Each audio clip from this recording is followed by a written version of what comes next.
First came Avada Kedavra. Avada Kedavra! Then we saw Crucio. Crucio! And now our third unforgivable curse, Imperio in Hogwarts Legacy.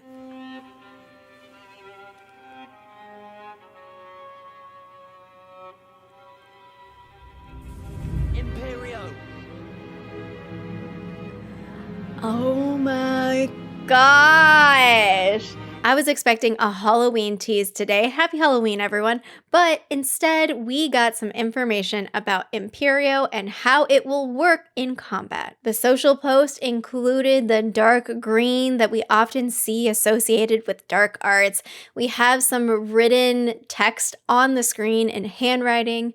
The unforgivable curses are the strongest known dark spells in existence. Place a victim completely under the caster's control. Will you choose to learn Imperio? Now, this image of the spell perfectly encapsulates what the effect of the Imperius curse is. You are controlling another being, and it has this little puppet master looking thing inside of the head. Very creepy. I would never want to be under the Imperius curse, and it's probably also why lots of Death Eaters claimed that they were under the curse and that they weren't actually loyal servants of Lord Voldemort. Also, in the video clip, you can listen and hear what appears to be the main character's voice casting the Imperius curse. And we've heard the main character voice in different moments from the state of play. There's also differing main characters depending on what trailer you're watching, but this one sounds like Harry Potter to me. Imperio! And it makes sense because we're going to be the ones potentially casting the spell. I assume it's just like the Crucio one or possibly Avada. You can choose not to cast any of the unforgivable curses if you want, but all I'm saying is if I'm going to cast Crucio to figure out what happens with Sebastian, I'm going to have to use all three of the unforgivable curses, you know? The end screen says Imperio, one of 3 unforgivable curses. The Imperius curse temporarily forces enemies to fight as if they were your companion. While under your control, they take reduced damage from other enemies to prolong their allegiance to you. Also, curses the victim and cursed enemies take extra damage. So what's interesting is that it sounds like, to me, this is a charm person if you play Dungeons and Dragons, or I have recently been playing Divinity Original Sin 2, which has a charm effect.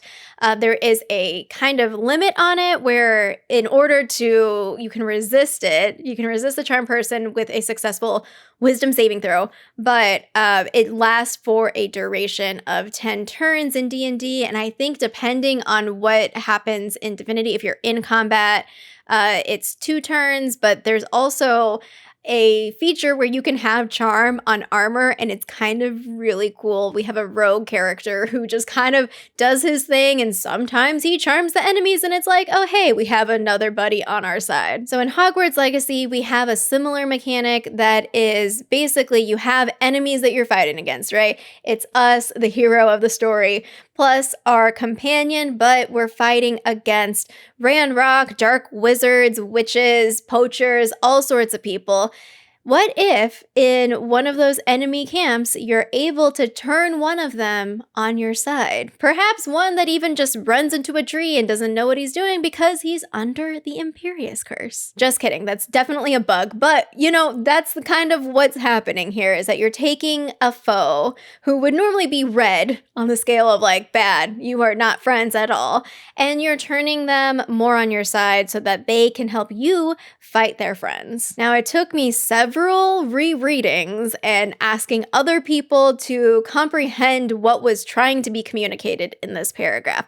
Now, it seems that there are 2 effects. The first primary one is that the enemy that you put under the Imperius curse takes reduced damage from other enemies. And so that's to keep them up longer. They can be somewhat a tanky addition to your group, depending on how much hit points each of us have.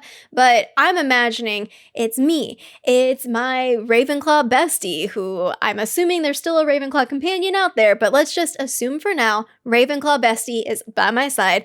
And oh, what's that? I'm gonna charm this guy and he's gonna fight. So the three of us are gonna take down this mob. So the Imperius victim, if you will, because it is an unforgivable curse, it's not okay to take control over someone's mind and make them do stuff for you, so I'm told. They are working for you, they're trying to stay up a long time, and that's how they're figuring into the battle landscape. The secondary effect, however, and it's not clear, but it seems interesting the way that it's worded, also curses the victim, and cursed enemies take extra damage. So what that sounds like to me is that if we curse any enemy, that enemy has a debuff. It's going to take additional damage and, in fact, be easier to take down. So this is interesting because we're recruiting you. You're going to be on our side for a little bit. It seems very dark. Like, I'm just going to temporarily use you for battle, and then when I don't need you anymore, sorry, bye-bye, you gots to go. I'm gonna take you down, and you're gonna take extra damage because you're cursed. Avada Kedavra. Something else that's unclear is that this is temporary in terms of an effect. So I don't know how long the Imperius curse lasts on any given enemy. I also don't know if there is a difficulty level in the sense of if Imperio can be resisted. You can't just go around Imperioing everyone. First of all, you can't, it seems, you can't Imperius your friends.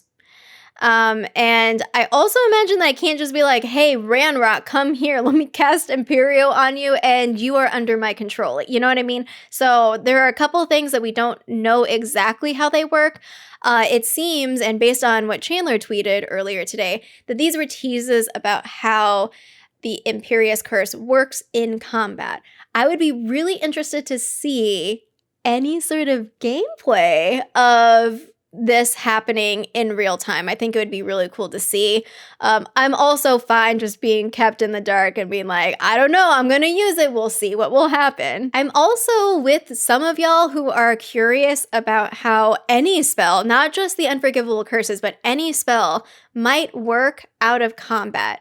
I love in RPGs being able to do stuff to the environment, even if we're not in a fight situation. So I want to see some of these spells interacting, whether it's we're solving Merlin puzzles or we're trying to uncover Hogwarts secrets and open up walls and stuff, or even just to set random stuff on fire, honestly. That's basically my go-to. I love setting stuff on fire in games if I can, just because I want to see what was programmed to be flammable. It's so much fun. It's still Monday, so lots of time in the week to get possibly more Hogwarts Legacy content from official channels. I would love to see gameplay related to the Imperius curse.